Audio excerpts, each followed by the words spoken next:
Leader of opposition Rahul Gandhi अब रक्षा मंत्रालय संभालेंगे और शशि थरूर विदेश की कमान उनको मिल चुकी है। अब आप ये कहेंगे आप ये क्या बात कर रही हैं, रक्षा मंत्रालय की कमान तो राजनाथ सिंह के पास है और विदेश मंत्रालय की कमान जयशंकर के पास है, तो आखिरकार ये क्या है। तो वही मैं आपको समझाने आई हूं कि सरकार ने अभी नई जिम्मेदारियां सौंपी है सारे लीडर्स को, और ये पार्लियामेंट्री कमिटीज बनी है, उनके सदस्य और उनके अध्यक्षों का चुनाव हुआ है और ये सरकार चुनती है इन सबको। तो रिमझिम के 5 पॉइंट्स में आपको यही देखना है कि सरकार ने किसको सौंपी है ये नई जिम्मेदारियां, दूसरा क्या है पार्लियामेंट्री स्टैंडिंग कमेटी और आखिरकार इनका काम क्या है, इनका रोल क्या है, तीसरा राहुल वाली जो डिफेंस कमेटी है जिसके राहुल गांधी सदस्य बनाए गए हैं, और मैं आपको बता दूं पहले भी राहुल गांधी इसके सदस्य रह चुके हैं, तो आखिरकार इस डिफेंस कमेटी का काम क्या है। चौथा, कांग्रेस के पास कौन से 4 विभाग आए हैं जिसकी उनको कमान मिली है यानी अध्यक्षता मिली है, और पांचवा, इन 24 पार्लियामेंट्री स्टैंडिंग कमेटी और उनके अध्यक्ष कौन कौन हैं।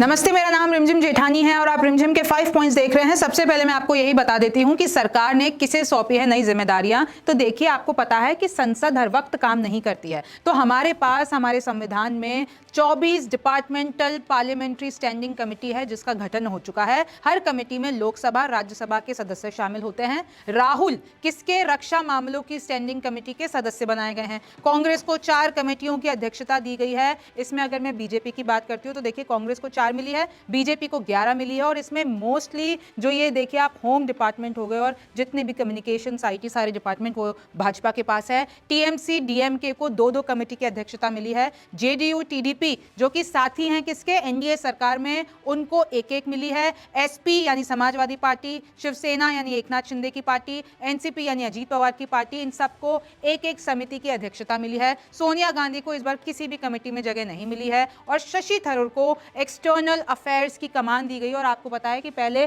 फॉरेन मिनिस्टर ये रह चुके हैं, तो इसलिए उनको एक्सटर्नल अफेयर्स की कमान यानी अध्यक्ष बनाया गया है। शिक्षा कमेटी की कमान कांग्रेस के दिग्विजय सिंह को दी गई है। कंगना को भी इस बार उन्होंने डेब्यू किया है, यानी पहले, अब आपको पता है कि वो सांसद बन चुकी है, तो कंगना को भी आईटी कमेटी में सदस्यता दी गई है। और समाजवादी पार्टी की जया बच्चन भी इसी कमेटी के सदस्य है। यूबीटी यानी उद्धव गुट की प्रियंका चतुर्वेदी भी इसी कमेटी की सदस्य है और टीएमसी की महुआ मोइत्रा भी इसी कमेटी की सदस्य है। अब दूसरा सवाल आ जाता है कि आखिरकार ये पार्लियामेंट्री स्टैंडिंग कमेटी और इनके काम क्या होते हैं। आपको अगर नहीं पता है तो देखिए, देश की संसद पूरे साल भर नहीं चलती। आपको पता है कि एक निश्चित काल के लिए संसद को एकदम जो है आपकी कुछ सेशंस चलते हैं, उसके बाद उसको स्थगित कर दिया जाता है। मंत्रालय और विभागों से जुड़े कामों को कमेटी संभालती है क्योंकि संसद तो चलती नहीं है, लेकिन आपको सरकार में जो काम हो रहा है उसके लिए इधर पूरी की पूरी कमिटीज बनी हुई होती है। संसद में कुल 24 डिपार्टमेंटल पार्लियामेंट्री स्टैंडिंग कमेटी होती है। आप ये देखिए कि जो मिनिस्ट्रीज हैं वो तो है ही, लेकिन उन्हीं मिनिस्ट्री से उन्हीं विभागों के जुड़े हुए जो काम होते हैं वो ये सारे सदस्य मिलकर संभालते हैं, और इसमें ऑपोजिशन लीडर्स भी होते हैं। पहली तो देखिए 2 तरीके की स्टैंडिंग देखिए कमेटी होती है। सबसे पहले स्टैंडिंग कमेटी जो कि मंत्रालय के लिए बनती है, दूसरी होती है एडॉक कमेटी जो कि कुछ खास कामों के लिए बनती है, यानी एक बार वो काम हो जाता है, कमेटी बनाई जाती है, सारे लीडर्स को उसमें सदस्य चुना जाता है, और जब वो काम हो जाता है तो उसको कमेटी को उसको पूरा का पूरा हटा दिया जाता है। देखिए, 24 पार्लियामेंट्री स्टैंडिंग कमेटी में से 16 लोकसभा और 8 कमेटी राज्यसभा के लिए होती है। हर कमेटी में 31 मेंबर होते हैं, यानी जितने भी आप ये लीडर्स देख लीजिए, इसमें 21 लोकसभा से और 10 राज्यसभा, यानी अगर एक कमेटी है तो उसमें 31 लीडर्स होंगे और उसमें से कितने होंगे, लोकसभा के 21 और 10 राज्यसभा से लिए जाएंगे। हर कमेटी का कार्यकाल 1 साल से ज्यादा नहीं होता है। मंत्रालय और विभागों से जुड़े विधेयकों को की समीक्षा करना इस पूरे की पूरी कमेटी का काम होता है। मंत्रालयों की सिफारिशों को समझना, उनकी एनालिसिस करना। देखिए, आपको क्या लगता है कि सरकार में सिर्फ जो गद्दी पर बैठा हुआ है वही डिसीजंस लेते हैं? नहीं, बैक एंड पे बहुत सारे ऐसी पॉलिसी मेकिंग होती है जो कि इधर से की जाती है, और ये जो सारी कमिटीज है जिसमें सारे लीडर्स होते हैं, इनकी रिपोर्ट के आधार पर सरकार काम करती है।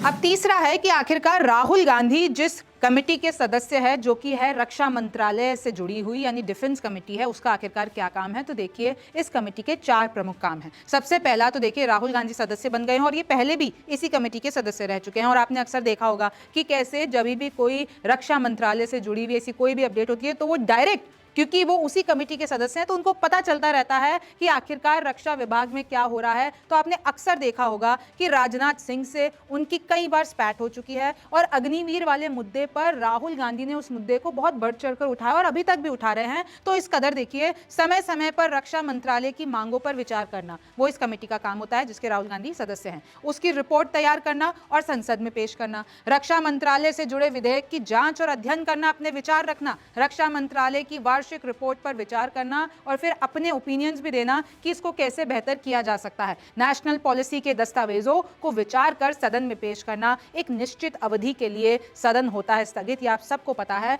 तो इस तरीके से पूरी कमेटी काम करती है। तो देखिए, समिति रक्षा मंत्रालय की मांगों पर रिपोर्ट तैयार करती है। जब संसद की कार्रवाई नहीं चल रही होती तो बैक एंड में सारे काम चलते रहते हैं। आपको क्या लगता है कि नेता सिर्फ इधर उधर जाते हैं, लेकिन नहीं, पीछे से ये सारे काम होते रहते हैं। अब चौथा आ जाइए कि आखिरकार कांग्रेस के पास कौन से 4 विभाग हैं। तो मैं आपको विभाग बता देती हूँ। एक्सटर्नल अफेयर्स की जो अध्यक्षता मिली है वो शशि थरूर को मिली है। Education, women, children, youth and sports Digvijaya Singh जो कि कांग्रेस के हैं।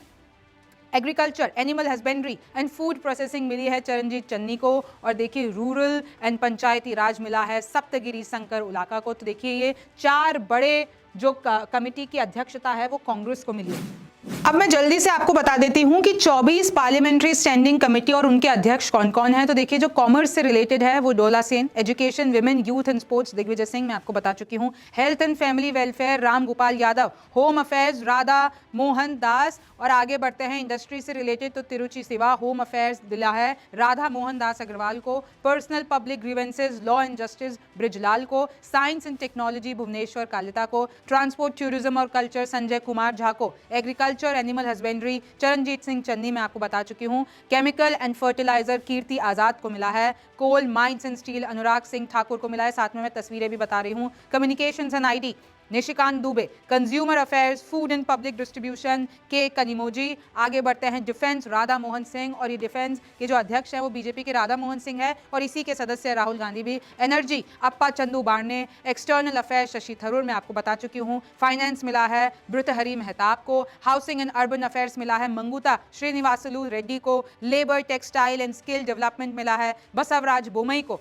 पेट्रोलियम एंड नेचुरल गैस मिला है सुनील दत्तात्रेय को। रेलवे मिला है सीएम रमेश। रूरल डेवलपमेंट और पंचायती राज मिला है सप्तागिरी शंकर उलाका को। सोशल जस्टिस मिला है पीसी मोहन को। तो देखिए, इस तरीके से मैंने इंग्लिश में भी आपको इधर लिख दिया है, आप स्क्रीनशॉट ले सकते हैं कि किस किस तरीके की पूरी एक कमिटीज बनी हुई है और हर क्षेत्र में जो भी सरकार काम कर रही है। तो ये जितनी भी कमिटीज है जिसमें दूसरे लीडर्स भी होते हैं वो भी इसमें पूरी पॉलिसी मेकिंग में पूरा का पूरा इसमें योगदान रखते हैं। हालांकि इस पे कंट्रोवर्सी ये है कि आजकल भारत में इन कमिटीज का रोल, जब से मोदी सरकार आई है, ऐसे कई एलिगेशंस लगते हैं कि जब से मोदी सरकार आई है इन कमिटीज का रोल अब कम हो गया है। इनकी बातें नहीं सुनी जाती हैं, इनकी जितनी भी सिफारिश है वो मानी नहीं जाती हैं, इनका जो रोल मेकिंग है, कॉन्ट्रीब्यूशन है, वो आ नहीं पाता है। और आई एम श्योर अगर आपको भी आज पहली बार पता चल रहा होगा, तो अगर आपको भी नहीं पता है कमेटी क्या काम करती है, तो मतलब इनकी जो फंक्शंस हैं जो हिसाब से करना चाहिए, तो ये पूरा का पूरा योगदान नहीं दे पा रही। और कहीं ना कहीं आरोप लग रहे हैं सरकार पर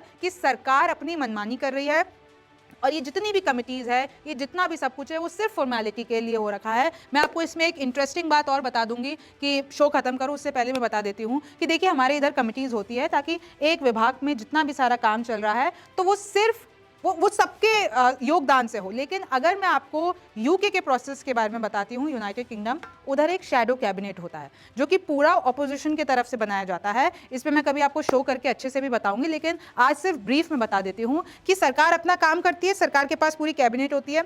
वहां पर क्या होता है कि ऑपोजिशन पार्टी पूरा अपना वैसा का वैसा एक कैबिनेट बना देती है। यानी अगर प्रधानमंत्री है तो इधर जो ऑपोजिशन लीडर होगा वो भी उस शैडो कैबिनेट का प्रधानमंत्री होगा। अगर इधर रक्षा मंत्रालय राजनाथ सिंह के पास है तो उधर ऑपोजिशन से भी किसी को रक्षा मंत्रालय की कमान दे दी जाएगी, तो उनका ये काम होता है जितना भी शैडो कैबिनेट होगा। तो अगर रक्षा मंत्रालय की मैं बात करती हूं तो जो ये ऑपोजिशन वाला होगा वो इस जो सरकार में है, जो सत्ता में है, उसको पॉलिसीज के ऊपर क्वेश्चन करेगा, काम देखेगा कि रक्षा क्षेत्र में क्या क्या हो रहा है, क्या नहीं हो रहा है। और ऐसे ही पूरा कैबिनेट जो होता है उसका एकदम रेप्लिका बना दिया जाता है यूके में, और इस तरीके से सामने वाले की जवाबदेही तय की जाती है। और इनफैक्ट ऑपोजिशन लीडर्स, क्योंकि उनको टैग दिए जाते हैं, कि ऑपोजिशन लीडर में, शैडो कैबिनेट में रक्षा मंत्रालय की कमान इनके पास है, तो फिर वो सवाल करते हैं। और यूके में तो ये भी होता है कि हर वेडनेसडे जितने भी सत्ता में लोग हैं उनको हर वेडनेसडे शैडो कैबिनेट के जितने भी लीडर्स हैं उनको उनके सवालों के जवाब देने होते हैं कि अगर किसी ने कोई सवाल उठाया है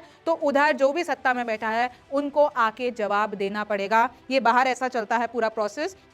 और देखिए इससे कहीं ना कहीं जवाबदेही तय होती है और ये यूके में बहुत वक्त से एक प्रोसेस चलता हुआ आ रहा है और इसकी काफ़ी सराहनीय कदम भी है ये। तो देखिए अब मैं आपको बता दूं कि इस तरीके से जो ये काम हो रहा है और इस पे ऑलरेडी आरोप लग चुके हैं कि इसमें सही से इन कमिटीज़ में काम नहीं हो रहा है।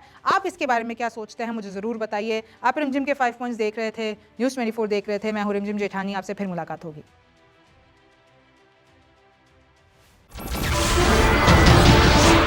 नमस्कार, मैं हूं मानक गुप्ता।